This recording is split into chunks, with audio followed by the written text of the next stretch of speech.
Hola Quinto, ¿cómo están? Hoy vamos a hacer un video explicativo. Para la etapa 3 vamos a hacer una breve mención de lo trabajado en la etapa 2 y vamos a ver dos clasificaciones nuevas. Hasta ahora venimos súper tranquilo, bastante sencillo, paso a paso, y estamos explicando diferentes formas de encasillar o de clasificar los sistemas de comunicación. Lo primero que vimos en la clase de etapa 2 fue la clasificación por flujo de datos. Eso indicaba el sentido en el cual estaban viajando los datos en el proceso de comunicación, desde dónde hasta qué punto se iban a estar comunicando los mensajes, o sea, desde un punto A a un punto B, si podían ir y volver o si trabajaban ida y vuelta durante todo el tiempo sin colisiones. Por flujo de datos teníamos la transmisión simplex, ¿sí? Esto es todo lo trabajado en etapa 2. Teníamos la transmisión simplex que explicaba que el transmisor o el emisor de los mensajes iba a ser siempre el mismo durante todo el proceso de comunicación. En ese sistema solo hay un transmisor y solo había receptores del otro lado. Los receptores nunca iban a realizar una transmisión de algún mensaje. Siempre se transmite de un punto hacia el otro, siempre en ese sentido. Esa era la transmisión simplex. Por ejemplo, una transmisión simplex es una grabación que se hace y se transmite por TV. O sea, un emisor hacia un receptor. Si nosotros le gritamos a la tele, el que hizo el video que nosotros estamos viendo por la televisión no nos va a escuchar. El sentido de la transmisión va solo en una dirección, ¿sí? Esa es la simplex. Por otro lado teníamos la half duplex, que creo que también, esperen que acá lo tengo en el otro monitor. Sí, después teníamos half duplex, en este caso ustedes lo trabajaron con esa clasificación. Lo digo porque también está semiduplex o está duplex y full duplex. En la bibliografía que estamos trabajando este año clasifican como half duplex. En este caso es una transmisión que puede tener dos sentidos, de un punto A a un punto B y del punto B hacia el punto A como un retorno, ¿sí? Pero tiene una peculiaridad la half duplex. La half duplex, el problema que tiene es que no puede hacer los dos sentidos de comunicación a la vez. Eso significa que cuando uno de los dos extremos, A o B, está transmitiendo sus mensajes, el otro punto solo puede ser receptor. Hasta que el punto A no termina de transmitir, el punto B no puede decidir si va a ser un transmisor o va a seguir siendo un receptor. Por ejemplo, los walkie-talkies o las viejas radios Nextel, cuando nosotros nos comunicábamos por la radio de un Nextel, para poder enviar nuestros mensajes nosotros teníamos que apretar un botón y mientras teníamos presionado ese botón éramos transmisores. Los mensajes no iban a llegar hacia nosotros y nadie podía hablarnos a nosotros hasta que nosotros no soltáramos el pulsador del transmisor. De ese modo podemos distinguir bien claro cómo es la transmisión half duplex. Mientras yo soy transmisor, que tengo apretado el botoncito de transmitir, yo estoy transmitiendo y nadie más puede interrumpirme hasta que yo suelte el botón. En ese momento, cualquiera de los dos extremos puede decidir ser transmisor. Puedo volver a ser yo sin ningún problema, pero si alguien me quiere responder, tiene que esperar hasta que yo suelte el botoncito de transmisión para que me puedan enviar mensajes a mí. La half duplex funciona así. Por otro lado, y algo mucho más común en la actualidad, es la full duplex.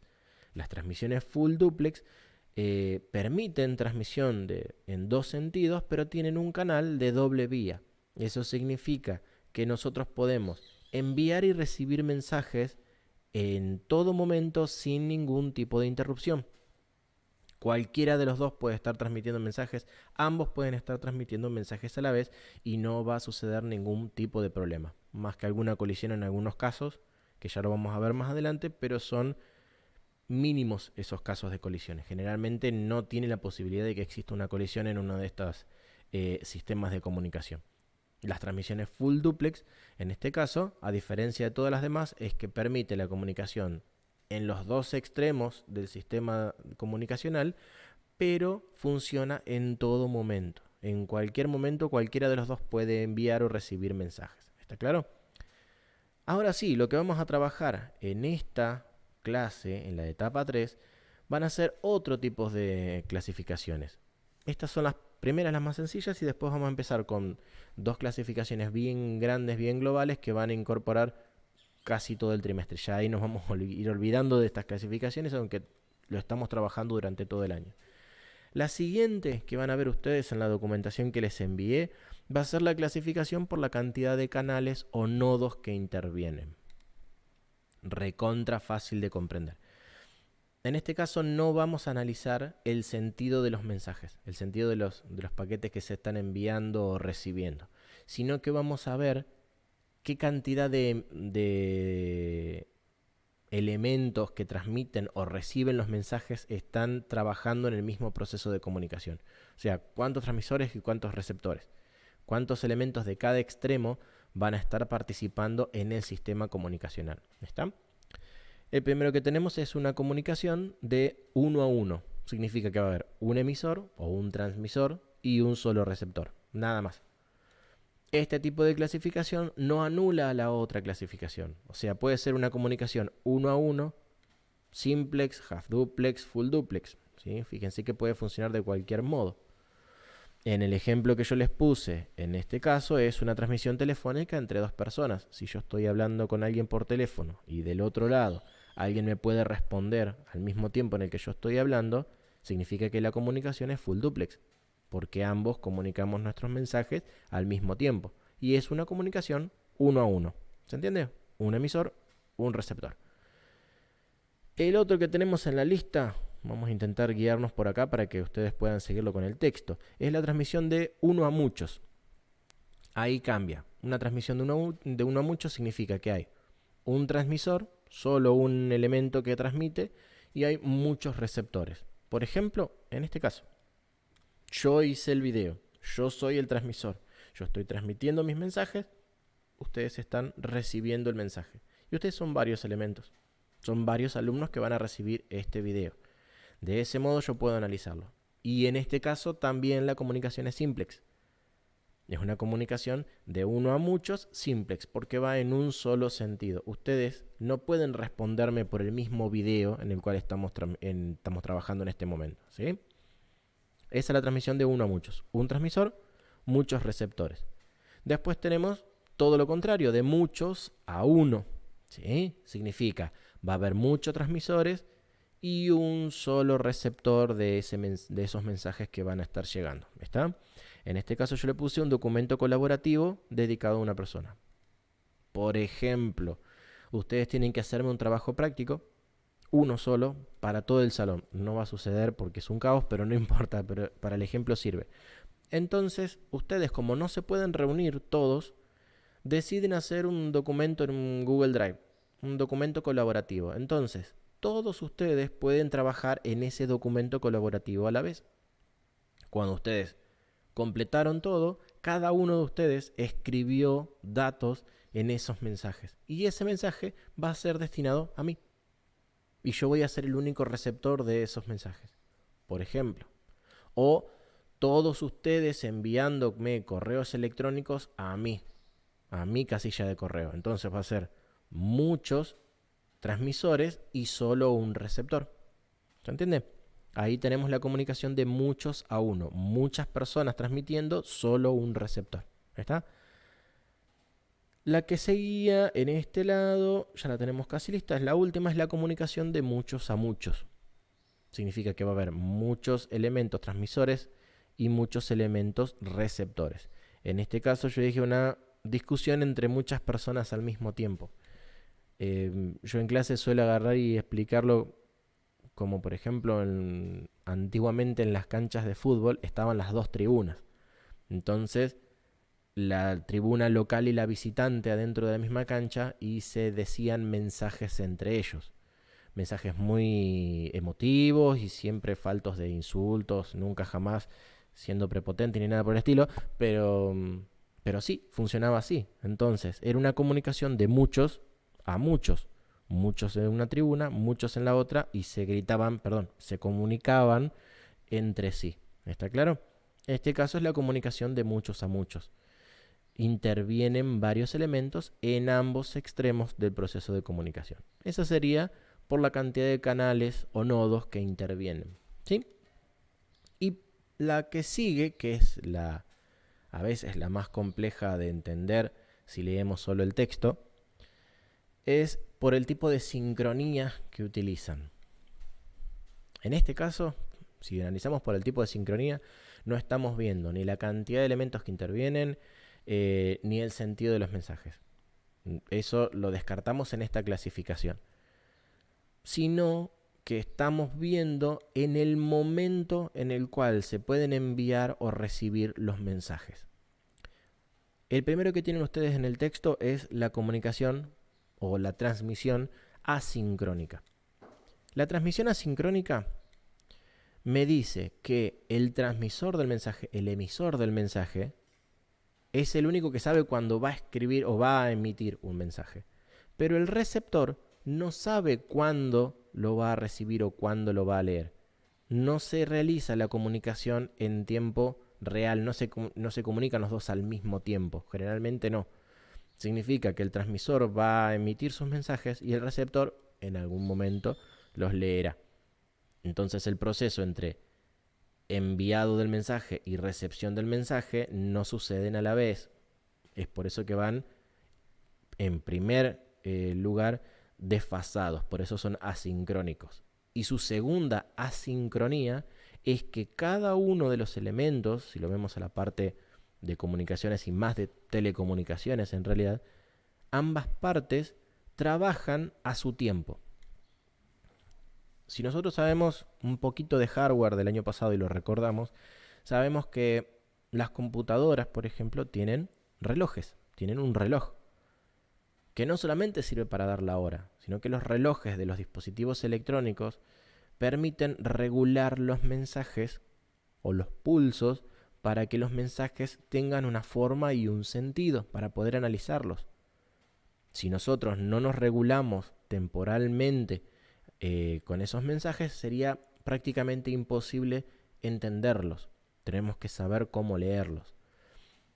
Imagínense ahora dos dispositivos totalmente diferentes intentando comunicarse entre sí, pero uno tiene un reloj que va funcionando a distinto tiempo. Uno, por ejemplo, late mucho más rápido que el otro, ¿sí? Eso significa que cuando uno de los dos dispositivos se encargue de transmitir sus mensajes, el receptor no los va a poder comprender, porque cada uno tiene su reloj y ese reloj va a su tiempo, va a su bola. En ese momento las comunicaciones serían imposibles. Falla un elemento del sistema de comunicación, como se vio en la etapa 1. ¿Está? ¿Qué hace la transmisión asincrónica? Bueno, lo que hace es lograr un sistema de regulación entre los dos relojes de cada uno de los dispositivos. Si nosotros leemos en el texto, vamos a ver, en este caso, que no lo voy a decir para que ustedes vayan y lean el texto, van a ver cómo trabajan con ese tipo de relojes. ¿Está? Sirve justamente para regularizar los tiempos. Cuando están los dos regularizados, así es cuando se envía un mensaje. Ahora, ¿cómo sabe el receptor que le está por llegar un mensaje? Bueno, los mensajes van a tener una forma específica. Ahí es donde nosotros nos vamos a topar en el texto con un pequeño grafiquito que les descargué desde internet, ¿sí? En la transmisión sincrónica. Van a ver que es un cuadrito con un título que dice asíncrona en rojo, ¿sí? Y van a encontrar un diagrama de un paquete en una numeración digital, ¿sí? Ceros y unos en binario. Entonces van a encontrar al lado izquierdo de su texto, van a encontrar algo que dice bit de inicio. Después hay una separación, dice bit de datos y después dicen bit de parada o bit de fin. ¿Eso qué significa? Bueno, yo soy el receptor, estoy haciendo mis tareas, no estoy prestándole atención a nada, pero yo sé que tengo una comunicación para recibir mensajes de otro dispositivo. Cuando a mí me llegan esos bits de inicios por ese lugar, significa en ese momento que yo tengo que dejar de hacer las tareas que estoy haciendo acá y prestar atención a ese mensaje que me está por llegar. El receptor reconoce de que le está por llegar un mensaje gracias a que llegan esos bits de inicio. Son unos bits que tienen una forma particular que le permiten reconocerlo y despertar la comunicación y decir, bueno, ahora tengo que prestarle atención a los mensajes que me están por llegar.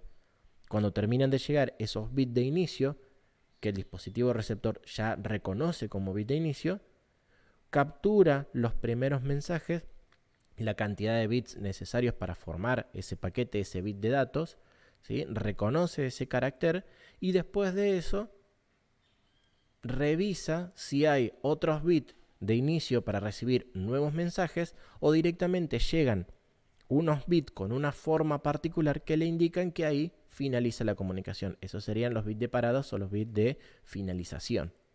Cuando llega el bit de finalización, sabe que ya no recibe más mensajes, puede volver a sus otras tareas sin ningún tipo de problema. Y ahí vuelve a su reloj, a su trabajo y demás sin prestar atención. Así es como funciona la asincrónica. Los mensajes al receptor llegan, sí, pero el receptor no sabe cuándo le va a llegar un mensaje. Y antes de que se comuniquen emisor y receptor, necesita sí o sí regular sus relojes para poder entender los mensajes. Una vez que se regularizan esos relojes, ahí recién pueden enviar mensajes. Pero ¿cómo los transmiten? Y lo tienen que transmitir dato a dato, bit a bit. Porque si no, se presta a fallas y a confusiones, a errores de comunicación. Es por eso que este tipo de comunicaciones generalmente suele ser un poco más lenta que los otros sistemas de comunicación. ¿Está? El otro que sí es un poco más rápido, más veloz, es la función sincrónica o síncrona, ¿sí? En este caso, nuevamente, les voy a pedir que vayan al texto para leer bien claro cómo es que trabajan con relojes. Pero, a grandes rasgos le digo, en este caso, tanto emisor como receptor ya están a tiempo, ya están regularizados. ¿Por qué? Y porque trabajan con un reloj común. ¿Está? Entonces, ese reloj común les marca el tiempo de comunicación durante todo momento, sin ningún tipo de pausa, algo que no sucedía en la transmisión asincrónica.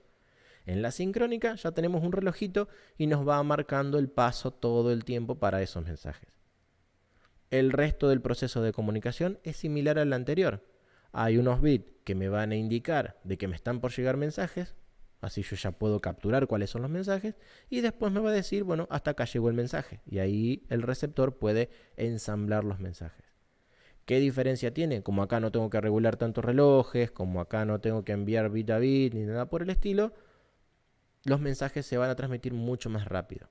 Y al estar regularizados ambos a la vez, todo el tiempo, tanto emisor como receptor pueden identificarse prácticamente al mismo momento y recibir y enviarse los mensajes en tiempo real, entre comillas. ¿Se entiende? El que emite sabe que el mensaje le va a llegar al receptor al toque, enseguidita. Así es como funciona la sincrónica o la síncrona. En este caso yo les voy a pedir por favor que lean los textos y revisen comparando lo que están viendo con el videíto y lo que están viendo en el texto. Y si hay algo del texto que no pueden comprender, pero algo de lo que dije en el video les da una idea para recordarlo, háganse un machetito, se lo escriben con lápiz o algo por el estilo para que ustedes puedan engrosar las definiciones cortitas que están puestas en la bibliografía que les envíe. ¿Está claro? Esto funciona a partir del día miércoles. Yo voy a subir estos videos. Ustedes van a recibir tanto video como la actividad. Y la actividad es bastante sencilla. No obstante, saben que me pueden mandar sus consultas a yacarinoprofe@gmail.com. Tienen tiempito para hacerlo. Es una actividad muy sencilla, muy fácil. Tienen tiempito. El tiempito va a ser más o menos el mismo que trabajamos para esta otra etapa. Pero por favor, participen, manden sus mensajes, revisen, manden sus dudas que yo estoy para contestarles. ¿Está claro? Bueno chicos, no les robo más tiempo, espero que estén bien. Chau chau.